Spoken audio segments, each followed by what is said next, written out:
सोच के देखिए, जो फिल्में हम देखते हैं, क्या वो सिर्फ एंटरटेनमेंट है या फिर उनके अंदर हमारे प्राचीन पुराणों से जुड़े कुछ ऐसे गहरे राज छुपे हैं? आज हम इल्यूमिनाटी जैसी साजिशों से लेकर टाइम ट्रैवल तक के कुछ ऐसे ही रहस्यों से पर्दा उठाएंगे। तो चलिए शुरू करते हैं।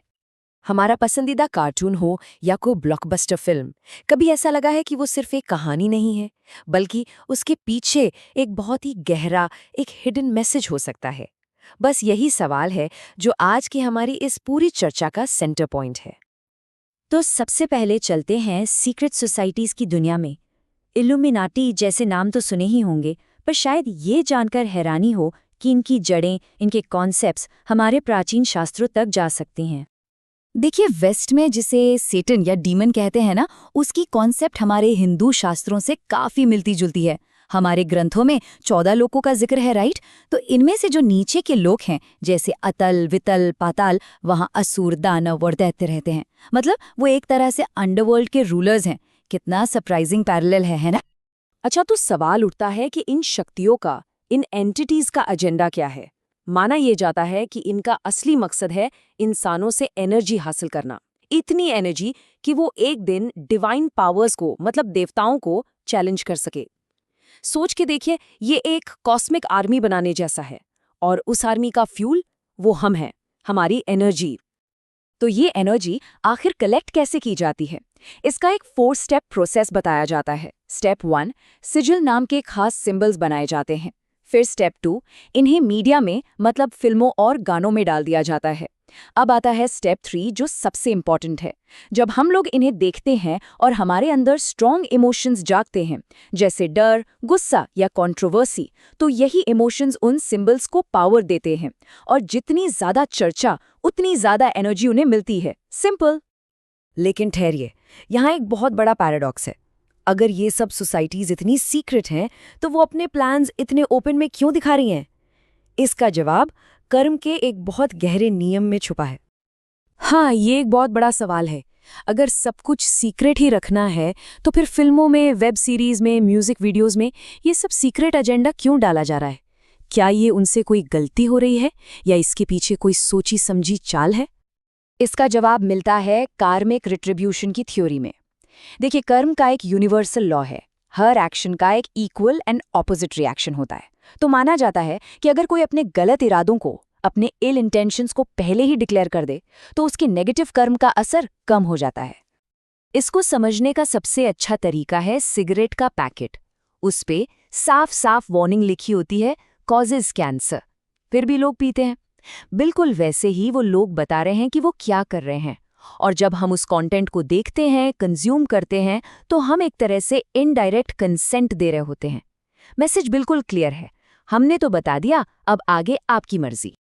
तो जैसे मीडिया में सच छुपा हो सकता है, क्या वैसा ही हमारे इतिहास के साथ भी हुआ है?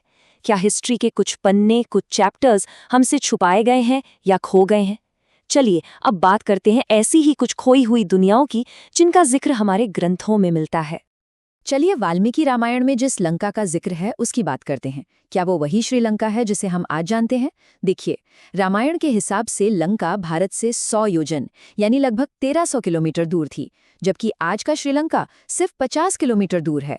साइज में भी रामायण की लंका कई गुना बड़ी थी। और सबसे बड़ी बात, वहां रावण के बाद सिर्फ चिरंजीवी विभीषण का शासन होना था। लेकिन आज की हिस्ट्री वो तो कई राजाओं और ब्रिटिश रूल की कहानी बताती है। तो सवाल ये है कि क्या रामायण वाली लंका कोई और ही जगह थी जो अब खो चुकी है? और ये सिर्फ लंका की ही बात नहीं है। स्कंद पुराण में कुमारी कंदम नाम के एक पूरे कॉन्टिनेंट का जिक्र है। कहा जाता है कि ये एक बहुत एडवांस सिविलाइजेशन थी, जो मैडागास्कर से लेकर ऑस्ट्रेलिया तक फैली हुई थी और आज समुद्र के नीचे है। तो ये खोई हुई दुनियाओं की बात हमें एक और भी बड़े सवाल की तरफ ले जाती है।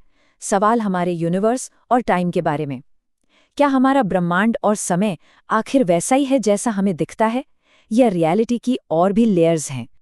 पैरेलल यूनिवर्स के बारे में सुना होगा। ये एक ऐसी थ्योरी है जो कहती है कि हमारी रियलिटी के ठीक साथ साथ बिल्कुल पैरेलल कई और रियलिटीज भी एग्जिस्ट करती हैं। मतलब हमारा यूनिवर्स तो एक विशाल मल्टीवर्स का बस एक छोटा सा हिस्सा है। और इंटरेस्टिंग बात यह है कि ये कॉन्सेप्ट सिर्फ मॉडर्न साइंस का नहीं, हमारे ग्रंथों में भी इसका जिक्र मिलता है। तो इसका हमसे क्या कनेक्शन है? कभी डेजा वू फील हुआ है? ऐसा लगना कि ये मोमेंट तो पहले भी हो चुका है? एक थ्योरी कहती है कि ये शायद आपके पैरेलल सेल्फ, यानी किसी दूसरे यूनिवर्स में आपके ही जैसे किसी व्यक्ति के एक्सपीरियंस से एक मोमेंटरी कनेक्शन है। और ये सिर्फ कोई फैंटेसी नहीं है। श्रीमद् भागवतम में श्री कृष्ण ने अनंत ब्रह्मांडों का प्रमाण दिया था, और आज मॉडर्न साइंस की स्ट्रिंग थ्योरी भी इसकी मैथमेटिकल पॉसिबिलिटी को सपोर्ट करती है। और टाइम का क्या? क्या टाइम सबके लिए एक जैसा चलता है? शास्त्रों के अनुसार नहीं। एक कहानी है राजा रेवती की, जो अपनी बेटी के लिए एक योग्य वर ढूंढने ब्रह्मलोक जाते हैं। वहां उन्हें सिर्फ कुछ पल लगते हैं, लेकिन जब ब्रह्मा जी उन्हें वापस पृथ्वी पर जाने को कहते हैं तो उन्हें पता चलता है कि यहाँ पृथ्वी पर लाखों साल गुजर चुके हैं। ये टाइम रिलेटिविटी यानी समय की सापेक्षता का एक बेहतरीन उदाहरण है, जो टाइम ट्रैवल की पॉसिबिलिटी की तरफ इशारा करता है। तो हमने ब्रह्मांड की बात की, टाइम की बात की। अब इन सब विशाल कॉस्मिक मिस्ट्रीज को एक ऐसी जगह ढूंढते हैं जहां हम सब हर रोज जाते हैं, हमारे सपनों की दुनिया में। तो आखिर ये सपने हैं क्या? क्या ये सिर्फ हमारे दिमाग की पैदावार हैं, मन की कल्पना है, या इनका मतलब कुछ और भी है? सपनों को लेकर 3 मुख्य थ्योरीज हैं। पहली थ्योरी कहती है कि सपने हमारे सबकॉन्शियस माइंड का प्रोजेक्शन है, ठीक है। दूसरी थ्योरी कहती है कि सपने पैरेलल यूनिवर्स में जी रहे हमारे ही किसी रूप की जिंदगी की एक झलक हो सकते हैं। और तीसरी थ्योरी, जो और भी फैसिनेटिंग है, ये कहती है कि नींद में हमारी चेतना, हमारी कॉन्शियसनेस एस्ट्रल रेल्म यानी सूक्ष्म जगत की यात्रा करती है। और सपने सिर्फ रैंडम नहीं होते, वो ज्ञान का सोर्स भी हो सकते हैं। इसका सबसे बड़ा एग्जाम्पल है महान गणितज्ञ श्रीनिवास रामानुजन। उनकी कहानी अद्भुत है। वो कहते थे कि उनकी देवी नामगिरी सपने में उन्हें कॉम्प्लेक्स मैथमेटिकल फॉर्मूलाज बताती थी, और जागकर वो उन्हें बस लिख लेते थे। माना जाता है कि ये इन्फॉर्मेशन उन्हें आकाशिक रिकॉर्ड से, यानी अस्तित्व की कॉस्मिक लाइब्रेरी से मिल रही थी। तो आखिर में हम वापस उसी सवाल पर आ जाते हैं। अगर हमारा इतिहास, हमारा मीडिया, यहाँ तक कि हमारे सपने भी वो नहीं हैं जो दिखते हैं, तो फिर असलियत क्या है? What is reality? ये एक ऐसा सवाल है जो शायद हमें हमारी इस पूरी दुनिया को एक बिल्कुल अलग नज़र से देखने पर मजबूर कर दे।